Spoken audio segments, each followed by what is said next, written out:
Hej folkens.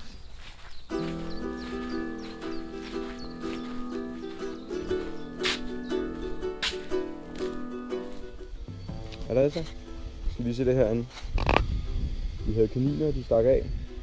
Det er ungernes legehus. Så har vi gravet det hele op. Og så skulle vi rydde op i skuret. Og så havde vi de her gamle billeder. Så kom jeg lige i tanke om, at jeg kunne da bruge det her plastik, når det nu ikke var glas. Så har jeg lavet det med her. Små mikrodrivhuse. Det har faktisk virket. Man kan se, at der er ærter på vej hele vejen hen. Og det går forholdsvis der. Så det er måske lige en idé, hvis du har nogle gamle billeder derhjemme. Så alligevel skal smide ud, så gem det glasset og smide dem op her. Det holder ikke super godt, men det fungerer. Så det er en lille godt tip. Vi ses. Hej.